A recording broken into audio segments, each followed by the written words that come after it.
अस्सलाम वालेकुम दोस्तों आज हम सीखेंगे gaseous exchange in alveoli.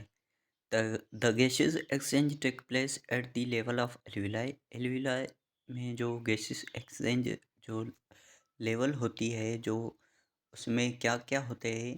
Oxygen brought in by air is taken up by the haemoglobin R B Cs of blood. तो ऑक्सीजन जो लेते हैं वो होमोग्लोबिन के आरबीएस के थ्रू लेते हैं। And vice versa the carbon dioxide brought by the blood is given out to the air present in alveoli. तो एल्वियोलाई में जो एयर प्रेजेंट होती है वो जो कार्बन डाइऑक्साइड जो है वो ब्लड में आउट करती है, ब्लड से आउट करती है। This gases exchange involve diffusion which becomes possible at this level become both alveolus and blood capillaries। तो जो गैसेस दो जो गैसेस एक्सचेंज डिफ्यूजन में इन्वॉल्व होती है वो बिकम जो है वो एक लेवल पे जो है वो अल्वियोलाई एंड ब्लड ब्लड की जो कैपिलरीज है, ब्लड कैपिलरीज उसको सेल लेयर्ड में थिकनेस करती है। Composition of inspired and expired air. तो कंपोजिशन ये है कि कंपोनेंट्स है oxygen, carbon dioxide, nitrogen, water vapour, temperature. तो इंस्पायर्ड ईयर जो है वो अबाउट 21, अबाउट 0.03, अबाउट 79। वेरिएबल जो है वो कोई भी नहीं है, एटमॉस्फेयर टेम्परेचर भी नहीं है। एक्सपायर्ड ईयर जो होती है वो about 16, about 4, about 79, saturated 37 degree Celsius. तो carbon dioxide if passed through lime water turns in milky. तो कार्बन डाइऑक्साइड जो है वो लैम वाटर मिल्की के थ्रू पास्ट होती है। This is evident through experiment. तो ये जो सबूत है वो एक्सपेरिमेंट के थ्रू किया गया है। When one exhales air through the lime water containing apparatus। जब एक एक्सहाल्स जो है वो लेम वाटर की ओपनिंग के थ्रू परचेस में आता है, the lime water turns milky. तो लाइम वाटर जो है वो मिल्की में बदल जाता है। In if atmospheric air is passed through the lime water. तो एटमॉस्फेरिक एयर जो है वो लाइम वाटर के थ्रू पास्ट होती है। The latter remains unchanged. तो जो लेटर होता है वो उसमें कोई भी चेंजिंग नहीं होती है। Rate of breathing at rest and during exercise. Breathing is largely involuntary process. तो ब्रीथिंग जो है वो एक बड़ा और इन वायोलेंट्री प्रोसेस है। It's regulated by hypothalamus of our brain. तो ये जो है वो रेगुलेट करता है होमोथैलेमस हमारे ब्रेन को। They rate of breathing change automatically. तो जो ब्रीथिंग का जो रेट्स है वो ऑटोमेटिकली चेंज होता है according to the changes in internal और external condition. For instance if a person is doing exercise, अगर कोई पर्सन एक्सरसाइज करता है, it's rate of breathing would increase. तो उसकी जो ब्रीथिंग का रेट इंक्रीज होता है। तो अगर कोई बंदा जो है वो दौड़ता है तो भी उसका जो रेट ऑफ ब्रीथिंग जो है वो इंक्रीज़ होता है। अगर कोई काम करता है तो भी उसका रेट ऑफ ब्रीथिंग जो है वो इंक्रीज़ होता है। तो उसमें गेम होगी, क्रिकेट होगी, कोई भी अगर आप प्रांत खेलते हैं तो आपकी जो ब्रीथिंग का रेट है वो इंक्रीज़ हो जाएगा। Because of increased consummation of oxygen by his muscles. तो उसका जो रीज़न होता है वो ये होता है कि वो जो because of increase consummation of oxygen. तो ऑक्सीजन की जो कंज्यूमेशन होती है वो इसके मसल्स में इंक्रीज हो जाती है। तो इसीलिए वो जो है वो ज़्यादा ब्रीथिंग लेता है। दिस दस gradually increase in concentration of carbon dioxide in his blood will cause an increase his breathing rate। तो जो कार्बन डाइऑक्साइड की जो कंसंट्रेशन है वो इंक्रीज़ होती है ब्लड में, तो वो जो है वो ब्रीथिंग रेट जो है वो इंक्रीज़ होता है। If the exercise condition persists, तो जो भी एक्सरसाइज कंडीशन होती है, the muscles cells will start breaking down.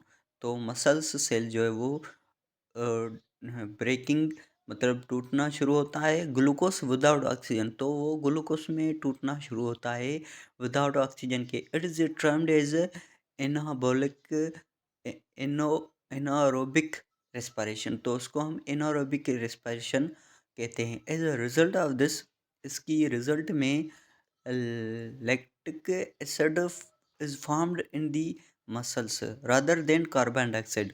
तो उनकी रिजल्ट में जो लैक्टिक एसिड फॉर्म होता है मसल्स में कार्बन डाइऑक्साइड के जो है वो बदरा। It it causes pain and cramp in normal muscles, तो ये जो है वो क्रैम्प नॉर्मल मसल्स में होता है। The breaking down of lactic and acid requires additional amount of oxygen. तो जो ब्रेकिंग डाउन होता है इलेक्ट्रिक एसिड में, तो ये एडिशनल अमाउंट ऑफ ऑक्सीजन में जो है वो रिक्वायर होता है, which is termed as oxygen debit. तो उसको ऑक्सीजन डेबिट बोलते हैं। The extra amount of oxygen is obtained through deep breath, तो एक्स्ट्रा अमाउंट जो है वो डीप ब्रीथ में जो है वो अ, लेते हैं। आर्टिफिशियल वेंटिलेटर, तो आर्टिफिशियल वेंटिलेटर्स जो है वो machine that works like lungs, machine जो है वो लंग्स के तौर पे काम करती है। When patients naturally breathing become difficult, तो पेशेंट की अगर नेचुरली ब्रीथिंग में कोई डिफ़िकल्टी है थ्रू दिस मशीन, तो उस मशीन के through the oxygen rich air is directly supplied to the trachea through tube insert the mouth up to the windpipe. तो उसको जो है वो उस मशीन के थ्रू डायरेक्ट ऑक्सीजन दिया जाएगा ट्यूब के थ्रू, जो होता है एक विंड पाइप, तो उसके थ्रू ये ऑक्सीजन सप्लाई होगा। तो रेस्पिरेटरी डिसऑर्डर्स, तो रेस्पिरेटरी डिसऑर्डर्स क्या है? ब्रन Jets, the inflammation of the air passageways in terms bronchitis, it is caused either by smoking or by some bacteria।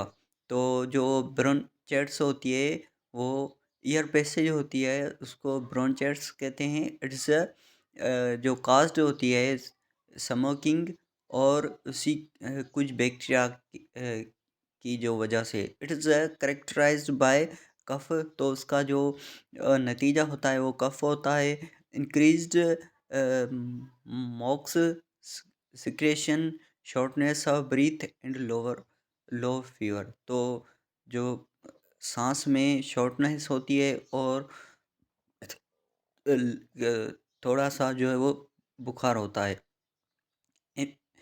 एम्फीसीमिया, it is related to progressive destruction to the alveoli, तो ये जो है वो relative progressive होती है destruction alveoli में due to long term exposure usually to the industrial pollutants. तो ये जो है वो ज़्यादा तौर पे जो इंडस्ट्री पोल्यूटेंट्स होती है उसके उसकी वजह से होता है। इट्स करेक्टराइज बाय लेब्रियस ब्रीथिंग, तो ये जो है वो लेब्रियस ब्रीथिंग की वजह से होता है। It's cause cough with phlegm production, तो ये कफ के साथ फिल्जम भी उसमें प्रोड्यूस होता है।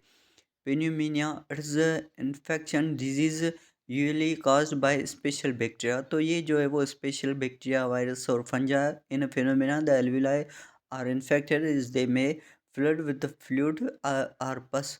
तो ये जो है वो एल्विलाई जो है वो फुल होता है फ्लूइड और पस के। तो द ब्रेकिंग बिकम डिफ़िकल्ट, तो जो ब्रीथिंग जो है वो डिफ़िकल्ट होती है। The patient suffer from fever, तो पेशेंट को जो है वो फीवर महसूस होता है। कफ होती है, चिल एंड चीस्ट पेन, तो छाती में पेन भी होता है इसी थी में। It is the inflammation condition of the airways of lungs. तो ये जो है वो इन्फ्लामेशन होती है एयरवेज लंग्स में। It is characterise by shortness of breath. तो ये जो है वो ब्रीथ में शॉर्टनेस की वजह से ये करेक्टराइज की गई है। चेस्ट में पेन, फीवर, जो है वो बुखार, wheezing sound during expression and cough. इसी थी मैंने actually allergic response to pollens, dust, smoke, for further and number of other substances may be obstruct the airways, making it difficult to breathe for the patient. Lungs cancer. Lungs cancer is usually associated with smoking. Lungs cancer जो है तो होती है वो smoking की वजह से होती है। Due to the smokers air pollution, smoker और एयर पोल्यूशन की वजह से abnormal cells appear in the lungs. तो लंग्स में जो है वो एबनॉर्मल सेल्स ज़ाहिर होता है विच में स्प्रेड टू अदर टिश्यू। तो वो जो है वो दूसरे टिश्यू को भी जो है वो इन्फेक्टेड करता है। The major signs and symptoms are cough the with blood. तो जो उसकी मेजर सिम्टम्स है वो कफ और ब्लड और कफ है। शॉर्टनेस ऑफ ब्रीथ, तो सांस में कमी। रिपीटेड लंग इन्फ्लेशन, तो रिपीटेड लंग इन्फ्लेशन होता है। वाइट वेट लॉस होता है। बोन अच्छे होता है और सेंस होता है। वीकनेस, फुटेज होता है, एट्सेट्रा। तो समरी ये है कि हमने रेस्पिरेशन, फोटोसिंथेसिस, उसमें गैसेस एक्सचेंज कैसे होती है।